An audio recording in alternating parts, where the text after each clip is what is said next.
오즈의 마법사 제5장 양철 나무꾼을 구하다. 도로시가 깨어났을 때 태양은 나무들 사이로 빛나고 있었고 토토는 벌써 오래전부터 밖에 나가 새들과 다람쥐를 쫓아다니고 있었다.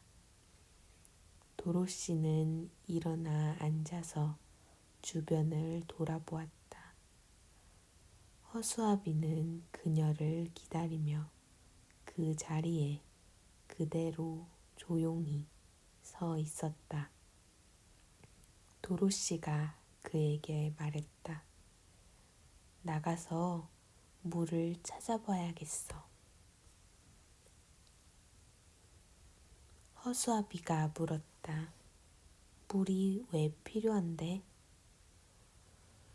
먼 길을 걸어오느라 더러워진 얼굴을 깨끗이 씻기 위해서도 필요하고 또 마시기도 해야 해. 그래야 딱딱한 빵 때문에 목이 메지 않을 거야. 허수아비는 깊은 생각을 한 뒤 말했다. 사람으로 사는 것은 참 불편하구나. 잠도 자야 하고 먹고 마시기도 해야 하니까 말이야.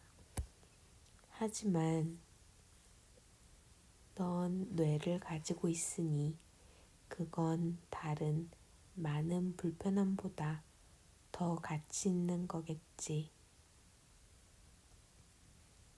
그들은 오두막집을 나와서 나무들 사이로 걸어 다니다가 깨끗한 물이 솟아나는 샘물을 발견했다. 거기서 도로시는 물을 마시고 세수를 하고 아침을 먹었다. 그녀는 바구니에 빵이 얼마 남지 않은 것을 알게 되었다. 그래서 허수아비가 아무것도 먹지 않는다는 것에 정말 감사했다. 빵은 도로시와 토토가 오늘 하루 먹기에도 충분하지 않았기 때문이다. 도로시가 식사를 마치고 노란 벽돌길 쪽으로 돌아가려고 할 때 어디선가 가까운 곳에서 깊게 신음하는 소리를 들었다. 도로시가 겁이 나서 물었다. 저게 무슨 소리지? 허수아비가 대답했다. 난 상상을 할 수 없는 걸. 하지만 가서 보면 알겠지. 바로 그때 다시 신음소리가 그들 귀에 들렸는데 그 소리는 그들 뒤쪽에서 나는 것 같았다.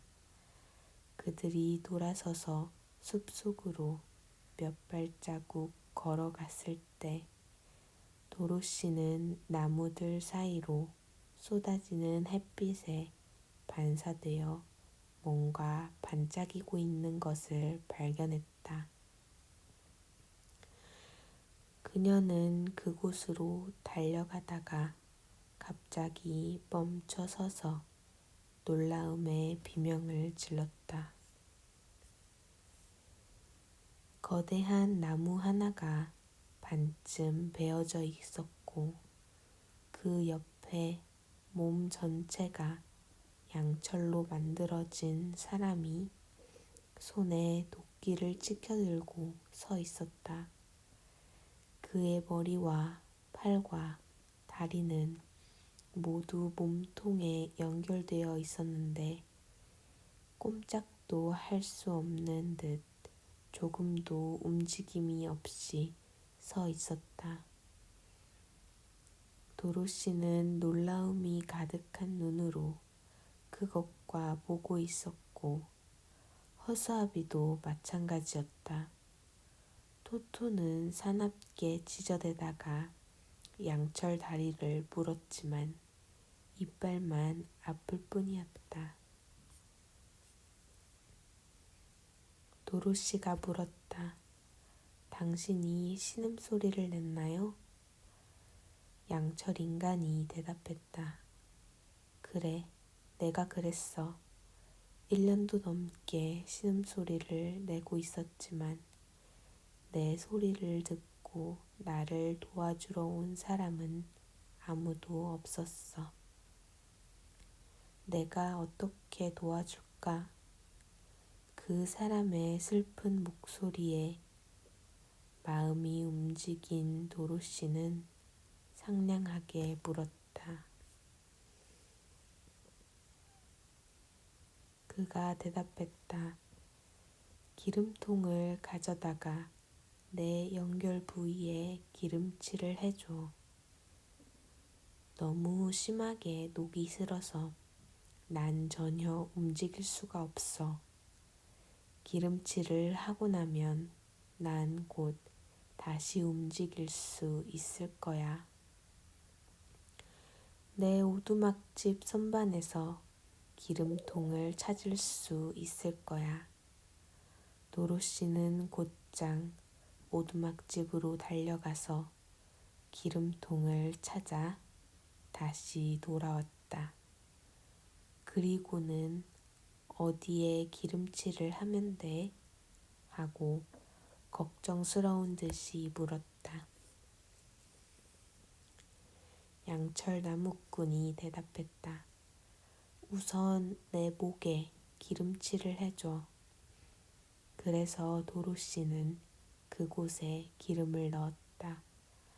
하지만 너무 심하게 녹이 슬었기 때문에 허수아비가 양철 나무꾼의 머리를 붙잡고 부드럽게 움직일 때까지 이쪽 저쪽으로 돌려주어야 했다.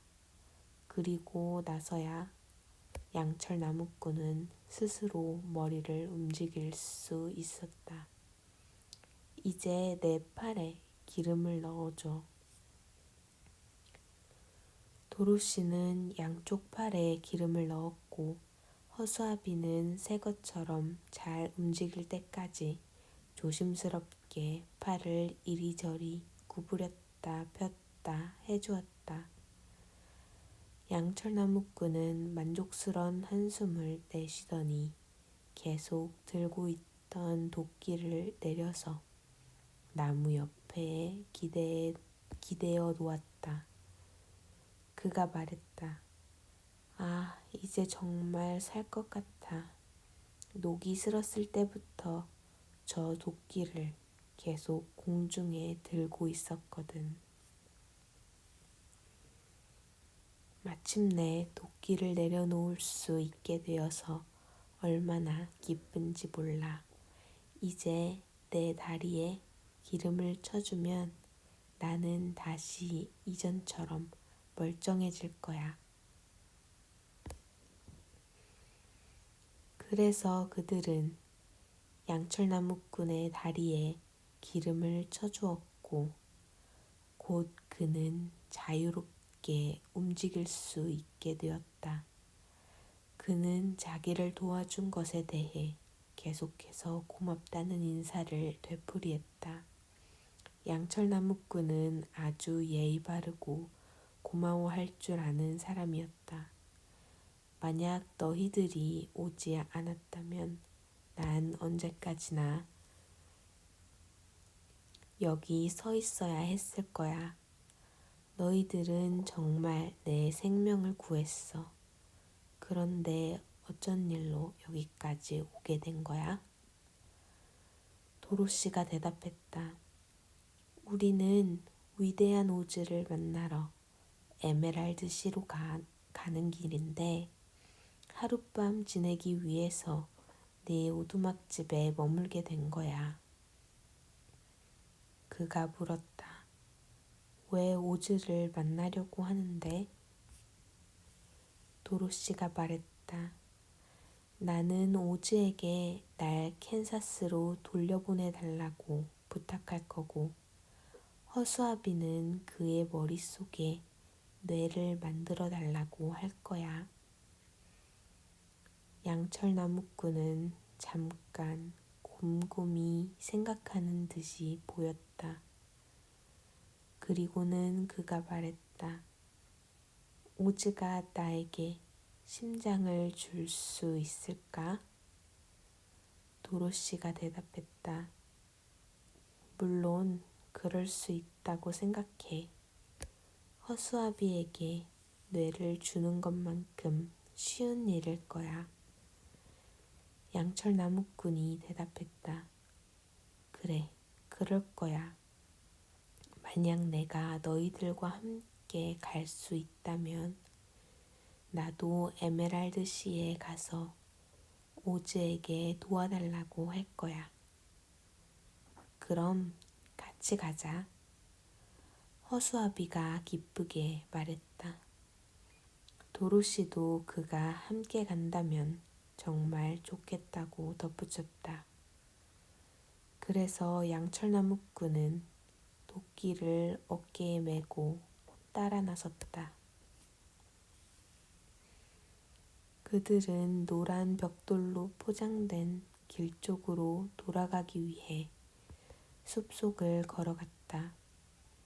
양철나무꾼은 도로시에게 바구니에 기름통을 넣어가도록 부탁했다. 만약 비를 맞게 되면 다시 녹이 슬지도 몰라. 그러면 기름통이 꼭 필요할 거야. 새 친구가 그들과 함께 하게 된 것은 정말 행운이었다. 왜냐하면 그들이 다시 여행을 시작하자마자 도저히 지나갈 수 없을 정도로 나무들이 울창하고 가지들이 길 위를 덮고 있는 곳에 이르렀기 때문이다. 하지만 양철나무꾼은 그의 도끼로 나무들을 베어내기 시작했고 순식간에 모두가 함께 지나갈 수 있을 정도의 길을 만들었다. 도로시는 걷고 있는 동안 골똘히 생각에 잠겨 있느라 허수아비가 구덩이에 빠져 휘청거리다가 길 옆으로 굴러 넘어지는 것을 알아차리지 못했다. 허수아비는 일어설 수 있게 도와달라고 큰 소리로 도로시를 불러야만 했다. 양철나무꾼이 물었다. 왜 너는 구덩이를 돌아서 가지 않니? 허수아비가 쾌활하게 대답했다. 난 잘 몰랐어. 너도 알다시피 내 머리는 지푸라기로 채워져 있잖아. 오즈에게 가서 뇌를 달라고 부탁하려는 이유가 바로 그 때문이야. 양철나무꾼이 말했다. 아, 그렇구나. 하지만 뇌가 세상에서 가장 중요한 것은 아니야. 허수아비가 물었다. 그럼 넌 뇌를 가지고 있니? 양철나무꾼이 대답했다. 아니, 내 머리는 완전히 텅 비어 있어. 그러나 한때는 나도 심장과 함께 뇌도 가지고 있었지. 둘 중 하나를 선택하라면 나는 심장을 더 갖고 싶어. 허수아비가 물었다. 왜 그렇게 생각하는데? 너희들에게 내 이야기를 들려줄게. 그럼 그 이유를 알게 될 거야. 그래서 그들이 숲을 지나는 동안 양철나무꾼은 다음과 같은 이야기를 들려주었다. 나는 숲에서 나무를 베어다가 그걸 팔아서 살아가는 나무꾼의 아들로 태어났어. 어른이 되자 나 역시 나무꾼이 되었지. 아버지가 돌아가신 후 나는 늙으신 어머니를 돌보며 살았어. 어머니마저 돌아가신 후 혼자 살게 되자 난 결혼하기로 마음먹었지. 그러면 외롭지 않을 테니까. 아주 아름다운 먼치킨 아가씨가 한 명 있는데 난 곧 그녀를 온 마음으로 사랑하게 되었지. 그녀는 내가 그녀를 위해 좀 더 좋은 집을 지을 수 있을 만큼 돈을 모으면 나와 결혼하기로 약속해 주었고, 난 그래서 이전보다 더 열심히 일했어. 그런데 그 아가씨는 늙은 어머니와 함께 살았는데 그녀는 자기 딸이 어느 누구와도 결혼하는 걸 원치 않았어. 그 노파는 매우 게을렀기 때문에 그 소녀가 자기 곁에 남아서 요리도 하고 집안일도 해주길 원했던 거지. 그래서 그 노파는 악한 동쪽 마녀를 찾아가서 만약 이 결혼을 못하게 막아주면 양 2마리와 소 1마리를 주겠다고 약속했어. 그러자 곧바로 악한 마녀는 내 도끼에 마법을 걸었어. 어느 화창한 날 가능한 한 빨리 새 집과 아내를 얻고자 하는 열망을 가지고 나무를 베러 갔는데 도끼가 갑자기 미끄러져 내 왼쪽 다리를 잘라버린 거야. 처음에는 이 일을 큰 불운으로 여겼어. 한쪽 다리만으로는 나무꾼으로 일할 수 없기 때문이지. 그래서 난 대장장이를 찾아가서 그에게 양철로 새 다리를 만들어 달라고 했어. 일단 익숙해지자 양철 다리는 아주 잘 움직였어. 그러나 그런 내 행동은 악한 동쪽 마녀를 화나게 만들었지. 내가 그 아름다운 먼치킨 아가씨와 결혼하지 못하게 만들겠다고 노파와 약속했거든. 내가 다시 나무를 베기 시작하자 도끼가 또다시 미끄러지더니 오른쪽 다리마저 잘랐어. 난 다시 대장장이를 찾아갔고 그는 양철로 다리를 만들어 주었지. 그 후에 마법에 걸린 도끼는 내 팔도 하나씩 차례로 잘라버렸어. 하지만 난 기죽지 않고 그것들을 모두 양철로 바꿔버렸지. 그러자 악한 마녀는 도끼가 내 머리를 자르게 했어. 그때 난 이제 모든 것이 끝났다고 생각했지. 하지만 때마침 지나가던 제 대장장이가 날 찾아왔고 그는 양철로 새 머리를 만들어 주었지. 그래서 난 악한 마녀를 이겼다고 생각하고는 전보다 더 열심히 일했지. 하지만 난 내 적이 얼마나 잔인한지 전혀 몰랐던 거야. 그 마녀는 아름다운 먼치킨 아가씨에 대한 내 사랑을 없앨 새로운 방법을 생각해낸 거야. 도끼가 또다시 미끄러지더니 내 몸을 그대로 통과해서 두동강 내버렸지. 대장장이가 다시 나를 돕기 위해 찾아와서는 양철로 몸을 만든 후 양철 팔과 다리와 머리를 나사로 조여 몸에 단단히 붙여주었지. 그래서 난 이전처럼 잘 돌아다닐 수 있게 되었어. 하지만 지금 나에겐 심장이 없어. 그래서 그 먼치킨 아가씨에 대한 사랑을 모두 잃어버리고 말았지. 이제는 내가 그녀와 결혼을 하든 하지 못하든 상관하지 않게 되었어.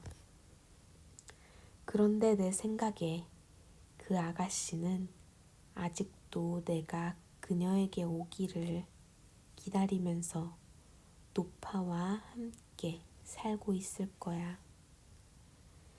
햇빛에 반짝반짝 빛나는 내 몸이 난 매우 자랑스러워. 이제는 도끼가 미끄러진다고 해도 날 다치게 할 수 없기 때문에 문제될 게 없어. 다만 딱 한 가지 두려운 것은 내 연결 부위가 녹쓰는 거야. 그래서 난 오두막에 기름통을 항상 준비해 놓고 필요할 때마다 나에게 기름을 치고 손질을 하지. 그런데 어느 날 난 그만 기름치는 일을 깜빡 잊고 나무를 베러 나왔는데 폭풍우를 만난 거야. 위험해 하고 생각하기도 전에 녹이 슬었지. 그리고는 너희들이 날 도우러 왔을 때까지 계속 숲에 서 있었던 거야. 그렇게 지내는 것은 정말 끔찍한 일이었어. 하지만 거의 1년 동안 거기에 서 있으면서 난 생각할 시간을 가졌고 내 가장 큰 손실은 심장을 잃게 된 것임을 알게 되었어. 사랑에 빠져 있는 동안 난 세상에서 가장 행복한 사람이었지. 하지만 심장이 없는 사람은 아무도 사랑을 할 수 없지. 그래서 난 오즈에게 심장을 달라고 부탁하기로 마음먹었어. 만약 그가 그렇게 해준다면 난 먼치킨 아가씨를 다시 찾아가 그녀와 결혼할 거야.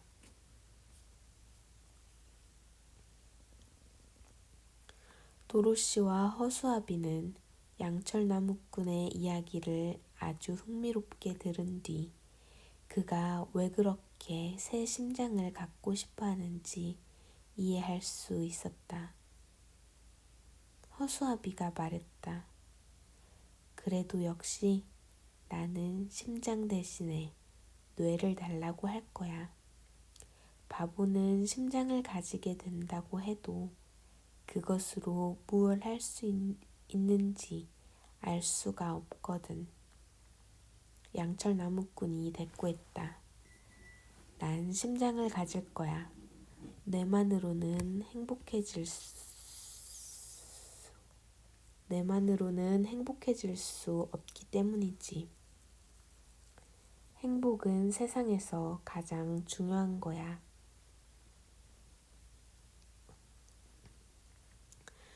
도로시는 두 친구 중 누구 말이 옳은지 판단할 수 없었기 때문에 아무 말도 하지 않았다.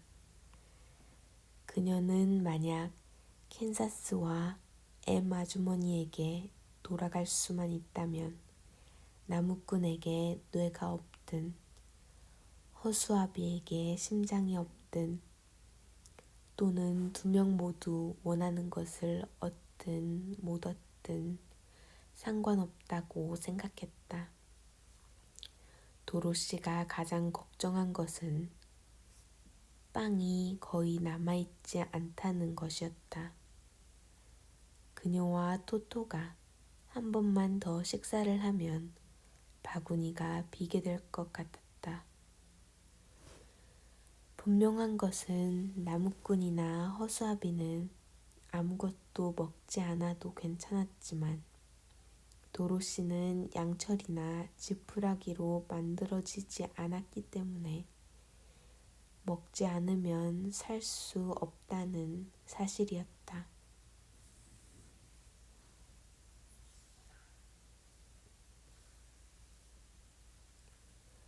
오즈의 마법사 제6장 겁쟁이 사자.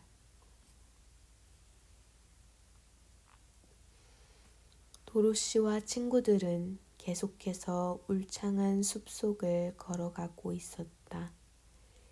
길은 여전히 노란 벽돌로 포장되어 있었지만 나무에서 떨어진 마른 나뭇가지와 낙엽들이 쌓여 있어서 걷기가 불편했다.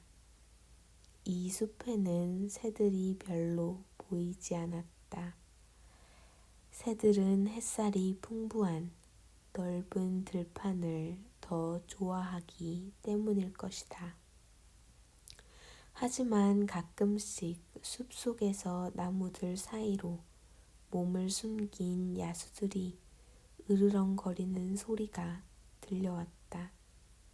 어떤 짐승의 울음소리인지 알지 못해 작은 소녀는 심장이 빠르게 두근거렸다. 하지만 토토는 알고 있는 듯 했다. 토토는 도로시 옆에 바짝 붙어서 걸었고 그 소리에 대꾸하여 짖지도 않았다. 도로시가 양철 나무꾼에게 물었다. 얼마나 더 가야 이 숲을 벗어날 수 있을까? 나무꾼이 대답했다. 에메랄드시까지 가본 적이 없어서 나도 잘 모르겠어. 내가 어렸을 때 아버지는 거기에 다녀오신 적이 있는데 오즈가 살고 있는 도시에 가까이 갈수록 풍경이 더 아름답지만 그곳에 가려면 위험한 곳을 지나가야만 하는 긴 여행이라고 말씀하셨어.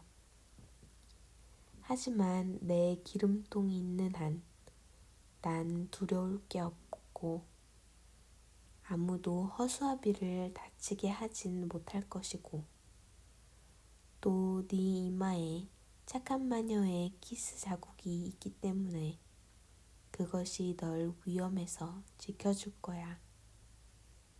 소녀는 걱정스럽게 말했다.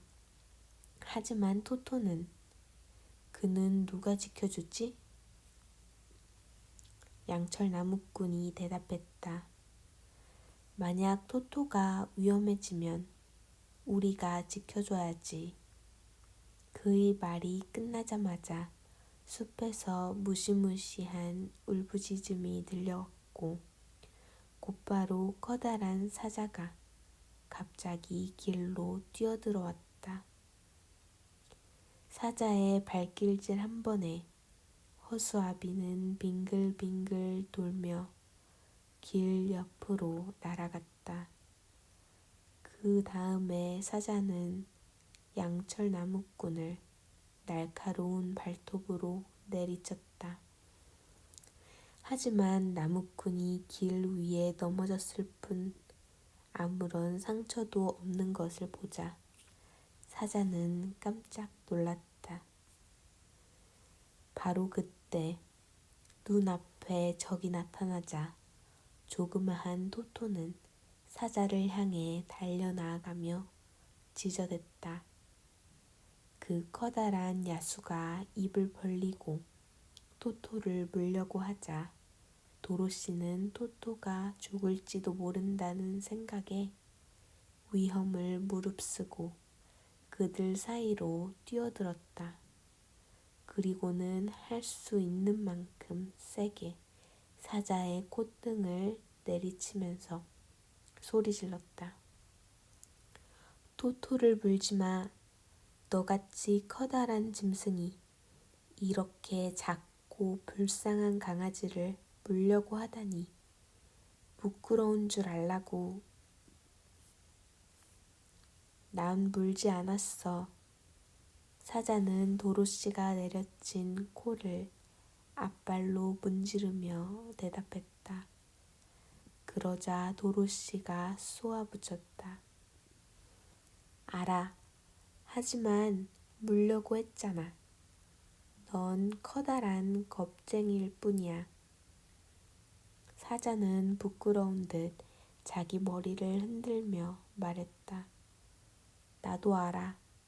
난 항상 그렇게 생각하고 있는걸. 하지만 내가 어떻게 해야 겁쟁이가 안 될 수 있지? 나도 모르지.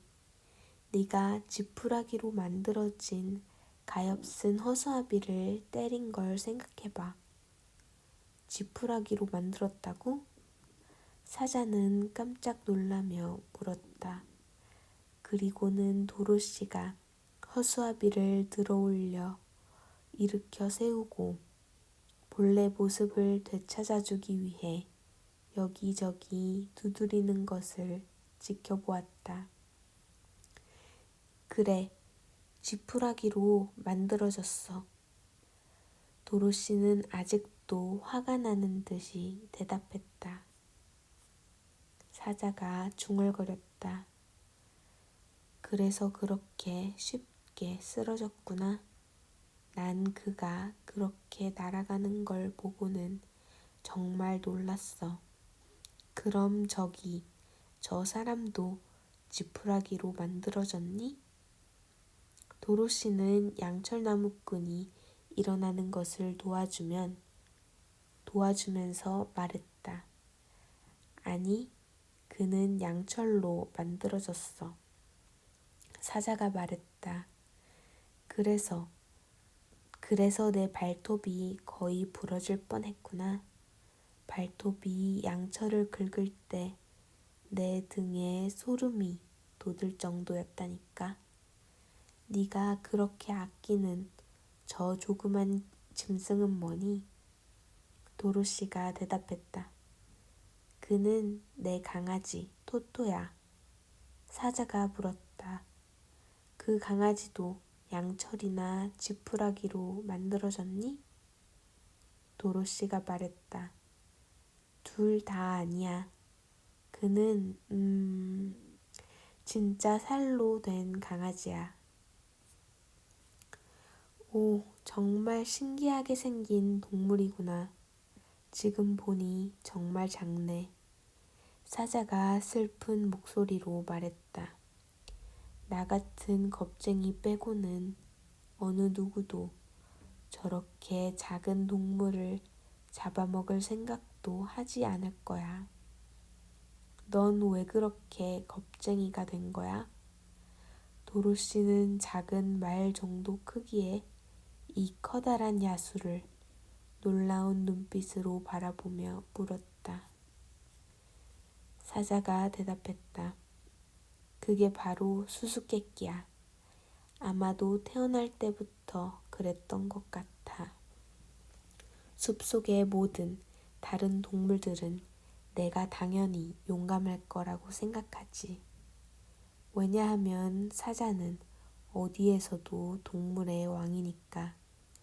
내가 아주 크게 으르렁거리면 살아있는 모든 동물들은 겁을 먹고 내게서 멀리 달아난다는 걸 알게 됐어.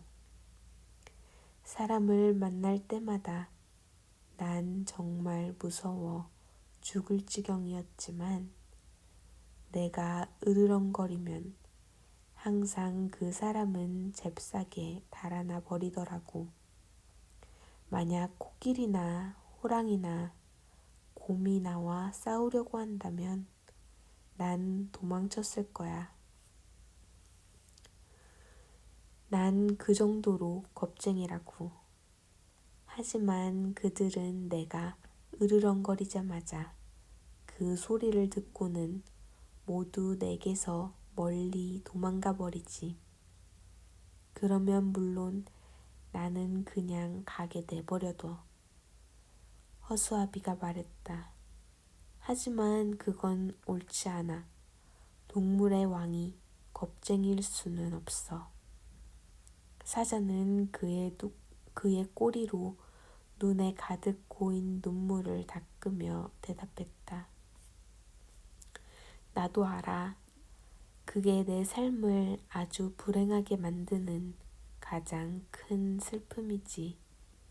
하지만 위험이 닥치면 내 심장은 정말 심하게 떨리는걸.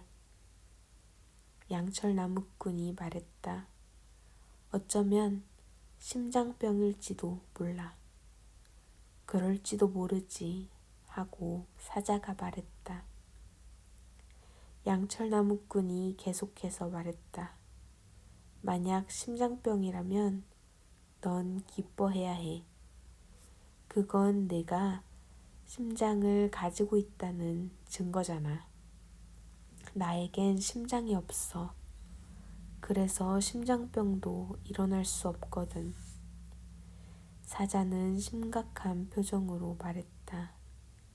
아마도 나에게 심장이 없었다면 난 겁쟁이가 되지 않았을지도 몰라.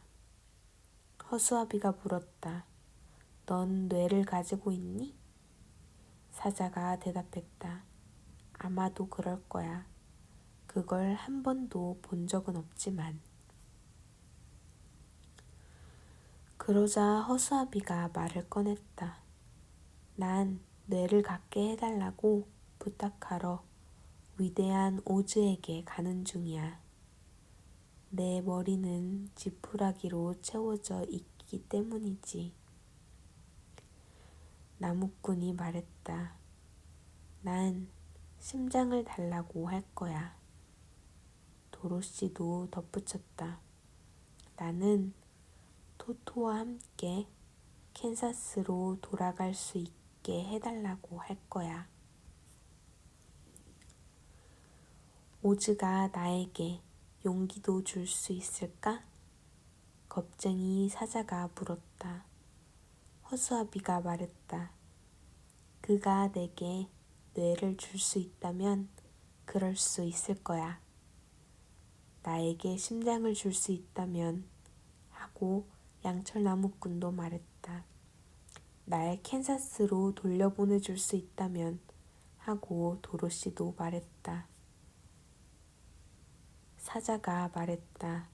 그러면 너희들이 괜찮다면 나도 함께 가고 싶어. 조그만 용기도 없는 내 삶은 정말 견딜 수 없어. 도로시가 대답했다. 그렇다면 우린 환영이야. 다른 사나운 짐승들이 우리에게 접근하지 못하도록 지켜줄 수 있을 테니까. 내 생각엔 널 보고 금방 무서워하는 그 짐승들이 너보다 훨씬 더 겁쟁이일 거야. 사자가 말했다. 정말 그렇긴 해. 하지만 그게 날 더 용감하게 만들지는 못해. 내가 겁쟁이라는 걸 알고 있는 한 난 행복하지 않을 거야. 그래서 이 친구들은 다시 여행을 떠났다. 사자는 도로시 옆에서 위험 있게 성큼성큼 걸었다. 토토는 사자의 거대한 턱 사이에서 거의 죽을 뻔한 일을 잊을 수 없었기 때문에 처음엔 이 새 친구를 반기지 않았다. 하지만 어느 정도 시간이 흐르자 점점 마음이 편안해졌고 지금 토토와 겁쟁이 사자는 둘도 없는 친구가 되어 있었다. 그날의 나머지 시간 동안 이 여행의 평화를 깨는 사건은 하나도 없었다. 아니, 사실 한 가지 있었는데 양철나무꾼이 길 위를 기어가고 있던 벌레 한 마리를 밟아 죽인 것이다. 양철나무꾼은 어떤 생명에게든지 해를 끼치지 않기 위해 항상 조심해왔기 때문에 이 사건은 그를 아주 슬프게 만들었다. 그는 걸어가는 동안 슬픔과 후회로 인해 눈물을 흘렸다. 이 눈물은 천천히 그의 얼굴을 지나 턱 사이의 관절로 흘러들어가 그것들을 녹슬게 만들었다. 도로시가 갑자기 양철나무꾼에게 질문을 했었는데 그는 턱이 뻣뻣하게 굳어 입을 열 수가 없었다. 그러자 겁이 난 나무꾼은 도로시에게 자기를 도와달라고 여러 가지 손짓, 발짓을 했지만 도로시는 알아듣지 못했다. 사자도 역시 무엇이 잘못된 건지 몰라 어리둥절해했다. 하지만 허수아비는 바로 도로시의 바구니에서 기름통을 꺼내 들고 나무꾼의 턱에 기름을 쳤다. 양철나무꾼이 말했다.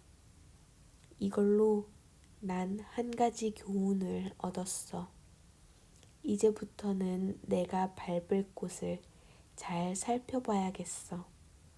만약 또다시 벌레를 죽이게 되면 난 분명히 다시 눈물을 흘리게 될 거고 그럼 내 턱이 녹슬어서 말을 할 수 없겠지.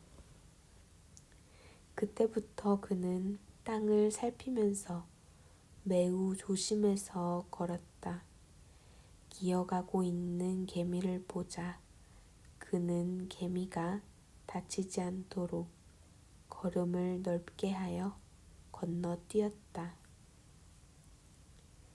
양철나무꾼은 자기에게 심장이 없다는 것을 아주 잘 알고 있었기 때문에 어느 누구에게든지 무례하거나 무자비하게 행동하지 않도록 항상 조심했다. 양철나무꾼이 말했다. 심장이 있는 너희들은 자신을 인도해줄 무언가를 가지고 있기 때문에 잘못된 일을 하지 않겠지. 하지만 난 심장이 없기 때문에 아주 조심해야 해. 물론 오즈가 내게 심장을 준다면 그때부터는 그렇게 조심하지 않아도 되겠지.